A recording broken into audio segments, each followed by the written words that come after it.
Hello friends, Jim Nance here along with Joe Barker, who has just won the Hub City Open in his third brown jacket. Joe, what a performance out there. Well, thank you. I struggled, but you know, experience comes to light. At my age, it's hard to believe I beat the younger guys.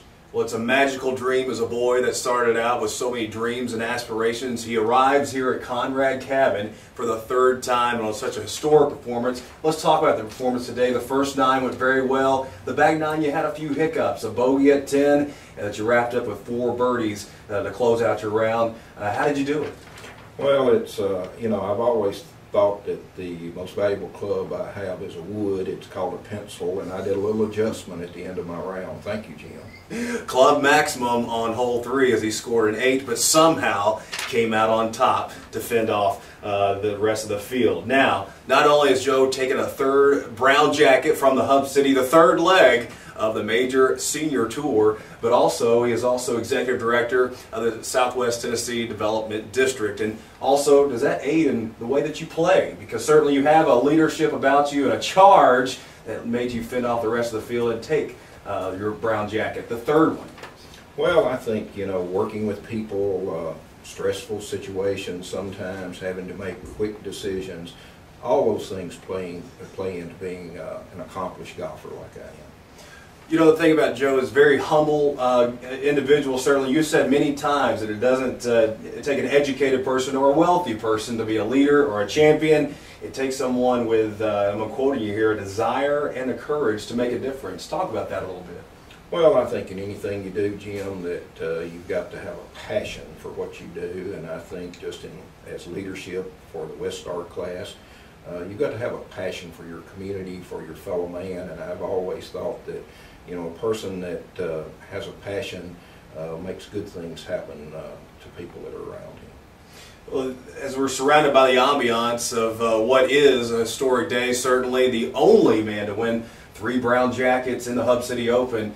But again, you talk about the humble upbringing that you were brought up in, and certainly you do appreciate the victory, but you don't flatter it. And is that important in being a leader to not certainly boast about the accomplishments? Well, I think the best thing about a leader is that you pretty much go unnoticed, is that the people you work with, you help them reach their maximum potential and become better than they really thought they could ever be. And I think when you get to that point and get that maximum potential out of people, then again, projects or whatever you're involved in become much more successful.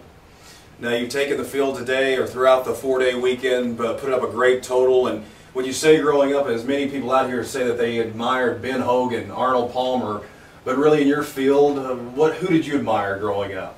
Well, my hero was John F. Kennedy, and John F. Kennedy was a leader in every sense of the word. He came into office in a very turbulent time, was able to get a consensus of the people and move our country forward. So it may be hard to believe, but a golfer was not my hero. It was John F. Kennedy. As you look back, what are some things that maybe you wish you would accomplish but haven't? And is there still time? Well, there's still time. I guess my greatest regret in life is that I do not have a college degree. I think in today's age, education is of utmost importance. Circumstances at the time prevented me, but I do feel bad. I've had maybe opportunities, particularly now with technology, and you can take courses on the internet, but I guess that's my biggest regret. Any funny stories to kind of take away from the regret? Talk about the triumph and maybe some comedy along the way. Can you think of any funny stories that certainly brought you to where you are in your career as a proven leader throughout the community? Well, I think in anybody's life there are things that change their lives, and You know, for me personally, I think it was when I decided to get into public service and run for the city commission in Savannah, and you know, public service seemed to suit me real well, and I guess I would never want to do anything else. And I don't know if there's any funny stories about it other than the fact that my dad said one time when I began this journey, I was running for election, and my first election, and he asked me how I was doing, and I said, you know, Dad, I think everyone's going to vote for me. And he said, well, son, I could have sent you to Harvard and not get you the education you're about to get. So I don't have a college degree, but I guess in life I've probably got my doctorate now. We certainly mastered this course today to go along with quite a weekend for sure. What advice would you give to the Weststar class of 2011 and future Weststar classes as they certainly try to pave their way for their future as you look beyond your own? Well, I think the most important thing is to this class is you've had a great experience, you've made great friends, you've visited a lot of communities, is to take this experience and then incorporate it in your life and in your community. I think many times there are people that go through this great class structure in Weststar. They enjoy the experience, but did they do something that made a difference? So don't let it end at graduation in June. Take something from this and make your community and yourself better. And before we let you go, Joe, as you think about your leadership, what do you think your legacy will be, or would you like for it to be when it's all said and done?